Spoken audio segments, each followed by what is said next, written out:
¿Qué tienen en común Jimi Hendrix, Kurt Cobain, Janis Joplin y Amy Winehouse?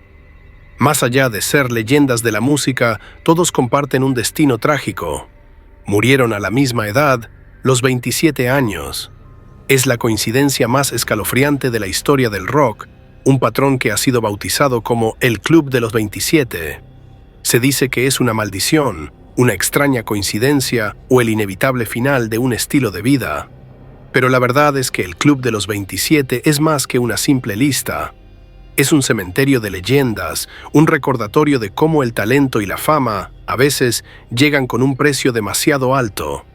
En este primer capítulo, vamos a presentar a los miembros más famosos de este club, héroes y heroínas del rock que tocaron el cielo con las manos para luego caer en la más profunda oscuridad. Artistas que nos dejaron un legado imborrable, pero también la pregunta que aún nos persigue: ¿por qué los 27? Más allá de la cifra y el mito, lo que realmente da forma al Club de los 27 son las vidas y muertes de sus miembros. Son historias de talento desbordante, de fama desmedida y de tragedias que se grabaron en la memoria colectiva. Cada uno de ellos, a su manera, dejó un vacío que nunca se pudo llenar. Vamos a profundizar en las leyendas que definieron este trágico club. Jimi Hendrix fue un genio que reescribió las reglas de la guitarra eléctrica.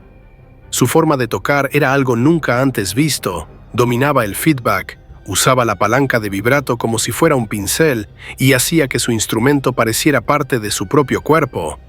Era un artista que estaba en constante experimentación, un espíritu libre que marcó una época. Su ascenso fue meteórico y en 1970 ya era una superestrella mundial. Sin embargo, la presión de la fama y la vorágine del rock and roll de los años 60 tuvieron un costo. Jimi luchaba contra las adicciones y a menudo se sentía solo a pesar de estar rodeado de gente. El 18 de septiembre de 1970, su cuerpo fue encontrado en una habitación de hotel en Londres. La causa oficial fue la asfixia por su propio vómito después de una sobredosis de barbitúricos. No obstante, las circunstancias de su muerte siguen generando dudas y teorías de conspiración. Su muerte tan prematura fue un golpe para toda una generación. Solo 16 días después de la muerte de Hendrix, el mundo perdió a otra voz única, Janis Joplin. Con su voz rasposa, potente y llena de alma, Joplin no solo cantaba el blues, lo vivía. Rompió barreras para las mujeres en el rock, demostrando que podían ser tan crudas y poderosas como cualquier hombre. Su energía en el escenario era inigualable, y su vulnerabilidad fuera de él la hacía aún más humana. Janis se enfrentaba a sus propios demonios internos. A pesar de su éxito, la soledad y la inseguridad eran parte de su vida diaria, y las adicciones se convirtieron en su refugio. El 4 de octubre de 1970 fue encontrada sin vida en su habitación de hotel en Hollywood. La causa de su muerte fue una sobredosis accidental de heroína. Su partida tan solo unos días después de Hendrix fue una coincidencia que comenzó a dar forma a la leyenda del club. El líder de The Doors, Jim Morrison, era un poeta, un místico y una fuerza de la naturaleza. Su carisma en el escenario era hipnótico, y su personalidad rebelde y oscura lo convirtió en un ícono de la contracultura. Morrison no era solo un músico, era un provocador y un artista que empujaba los límites. Su fascinación por la muerte, el chamanismo y la cultura bohemia lo llevaron a un camino peligroso. El 3 de julio de 1971, Morrison fue encontrado muerto en la bañera de su apartamento en París. La causa oficial fue una insuficiencia cardíaca, pero nunca se le practicó una autopsia. Las circunstancias de su muerte, rodeadas de misterio y sin testigos claros, dieron lugar a una infinidad de teorías, desde una sobredosis de heroína hasta que fingió su propia muerte para escapar de la fama. El legado de estos tres artistas, que murieron en un lapso de 10 meses, fue el pilar fundacional de lo que hoy conocemos como el Club de los 27. Sus muertes no fueron solo tragedias personales, sino que simbolizaron el final de una era, dejando una sombra de misterio que aún nos intriga.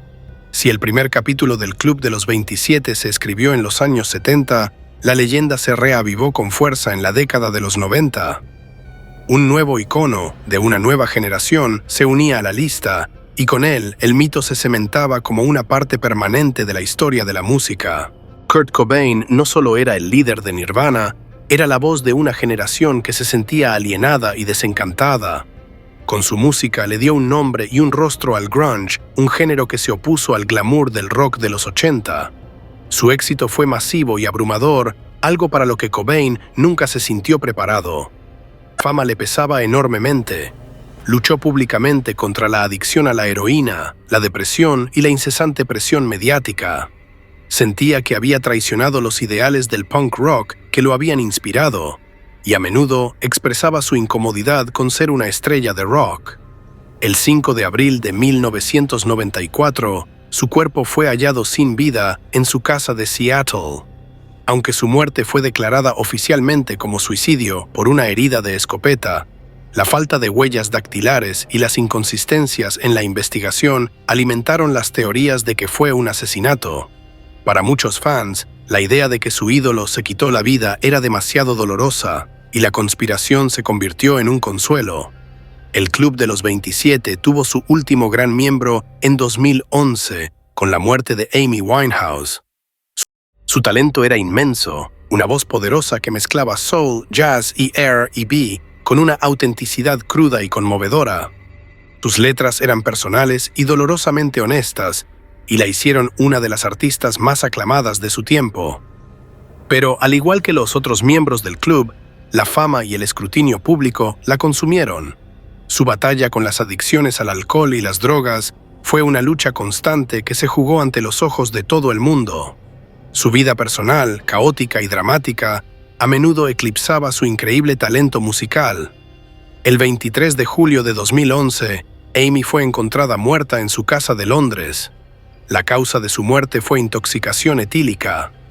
Su fallecimiento fue un recordatorio cruel de que la fama, sin el apoyo adecuado, puede ser un camino autodestructivo.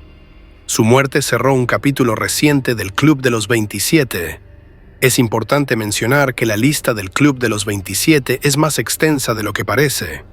Artistas menos conocidos para el público en general, como el guitarrista de los Rolling Stones, Brian Jones, y el virtuoso del blues, Robert Johnson, de quien hemos hablado en otro video, también murieron a esta misma edad, al igual que el músico Rudy Lewis. Su inclusión en el club demuestra que este fenómeno va más allá de un puñado de superestrellas. Es un recordatorio sombrío de que el camino de un artista, incluso para aquellos que no alcanzan la fama mundial, puede ser tan volátil como la vida misma. Las historias de estas leyendas se entrelazan y crean un patrón que es difícil de ignorar. La pregunta persiste: ¿hay algo verdaderamente místico en el Club de los 27? ¿Es una maldición, una coincidencia sin más, o es el resultado inevitable de un estilo de vida? La respuesta probablemente se encuentra en una combinación de factores que van más allá de lo sobrenatural. Desde una perspectiva más racional, la fama y la presión a una edad temprana son una combinación mortal. Muchos de estos artistas alcanzaron el éxito en un momento crucial de su desarrollo personal, cuando aún eran vulnerables. El acceso ilimitado a drogas y alcohol, sumado a la soledad, el escrutinio público y la imposibilidad de vivir una vida normal, son factores de riesgo que no se pueden ignorar. El rock and roll de esa época no solo glorificaba la rebeldía, sino también el exceso y la autodestrucción. También es importante considerar el sesgo de confirmación. Tendemos a notar y a recordar las coincidencias que confirman una teoría, mientras que ignoramos los casos que no encajan. Hay miles de músicos que murieron a otras edades y cientos que alcanzaron el éxito y llegaron a una edad avanzada. Sin embargo, la historia de los que murieron a los 27 se ha convertido en una leyenda irresistible para el público. ¿Por qué esta maldición es tan poderosa? La muerte a una edad joven y prometedora es, en sí misma, una tragedia que se presta a la mitificación. La idea de una vida incompleta deja un espacio para la especulación y la idealización. Estos artistas no tuvieron la oportunidad de envejecer, cometer errores o perder su brillo. Se quedaron congelados en el tiempo, en el punto máximo de su belleza, su talento y su impacto. Esto los convierte en héroes trágicos, en mitos. La leyenda del Club de los 27 se ha convertido en parte de la cultura popular. Ha sido mencionada en películas, libros y series de televisión y se ha convertido en un tema recurrente en las conversaciones sobre la música. Es una forma de mantener viva la memoria de estos artistas y de dar un significado a sus muertes, aunque sea uno oscuro. Al final, la verdad detrás del Club de los 27 es una mezcla de tragedia, fama y el lado oscuro de la industria musical. No importa si crees que es una maldición o una simple coincidencia. Lo que es innegable es el legado que dejaron estos músicos. Sus muertes a los 27 años los convirtieron en más que simples artistas. Los inmortalizaron como leyendas, con un aura de misterio que continuará fascinando a las futuras generaciones.